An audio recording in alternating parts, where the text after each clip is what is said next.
Okay, now we're going to look at section 8.8, and we are talking about interval of radius and interval of convergence. And so the next one we have is the series, the power series, the quantity x minus 3 to the n plus 1 over n plus 1 over n plus 1 times 4 to the n plus 1. And so doing the ratio test first, we complete this and we get the limit as n approaches infinity. Canceling terms, we would get, you can see very easily, we get x minus 3 times n plus 1, and that's going to be over n plus 2, and then that's times 4. And you can see that is an indeterminate form, but you can realign things to kind of make sense of this. So you've got the limit as n goes to infinity, you can say of the absolute value of n plus 1 over n plus 2. And then you can say times then your x minus 3 over 4.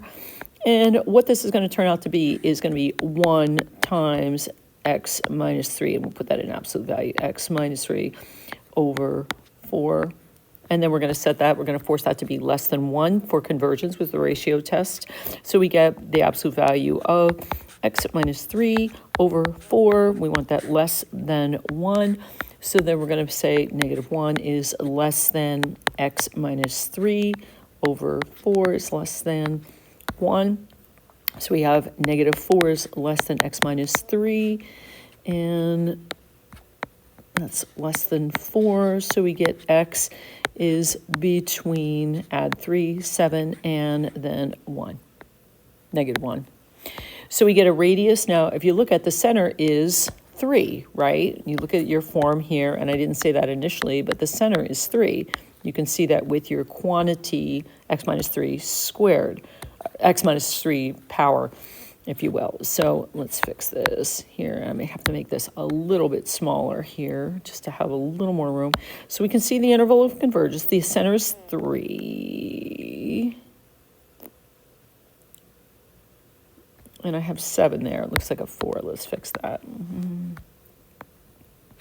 So the center is 3. So when you look at this center, this interval of convergence, you would have the 3 in the center, and it looks like you're going from 7 to negative 1 on the side, right? So what you have to do is test the endpoints. So the radius is 4, and the center is 3.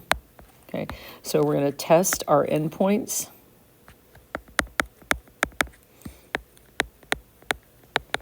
So with that, we get let x equal negative 1.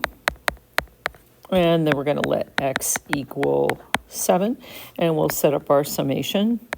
Our summation of, I'm just going to put the negative 1 in there, negative 1 minus 3. And that's to the n plus 1 power over n plus 1. And it's 4 to the n plus 1. N is equal to 0 to infinity. And over here, we're going to have the summation from n is equal to 0 to infinity.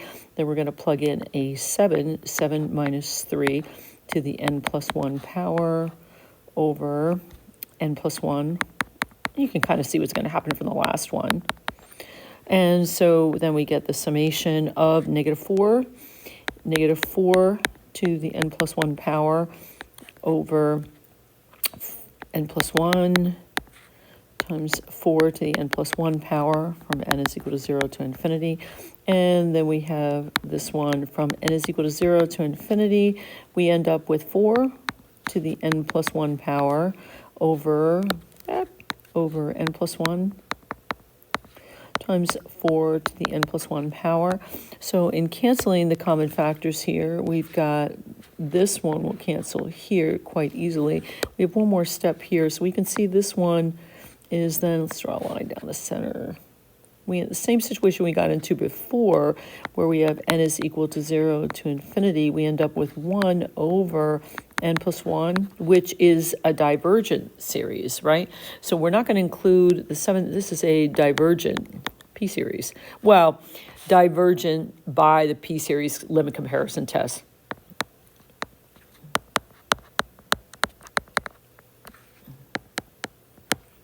Limit comparison. And really, when I said this, limit comparison and ratio tests are two of my favorite, most convenient tests to keep in my back pocket.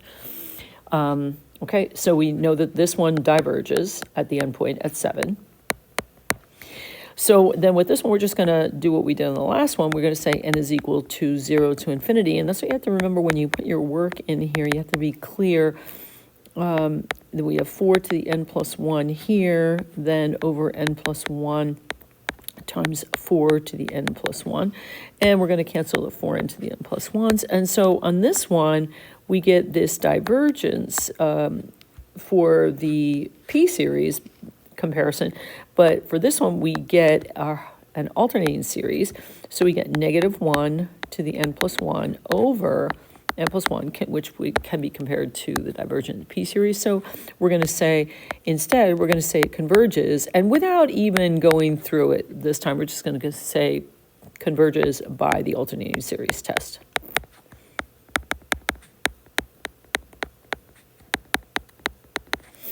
Okay, so then the interval of convergence,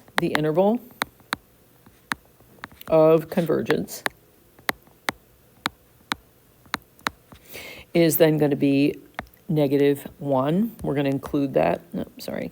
Is going to be -1 to 7, exclude that. And so here's your answer there.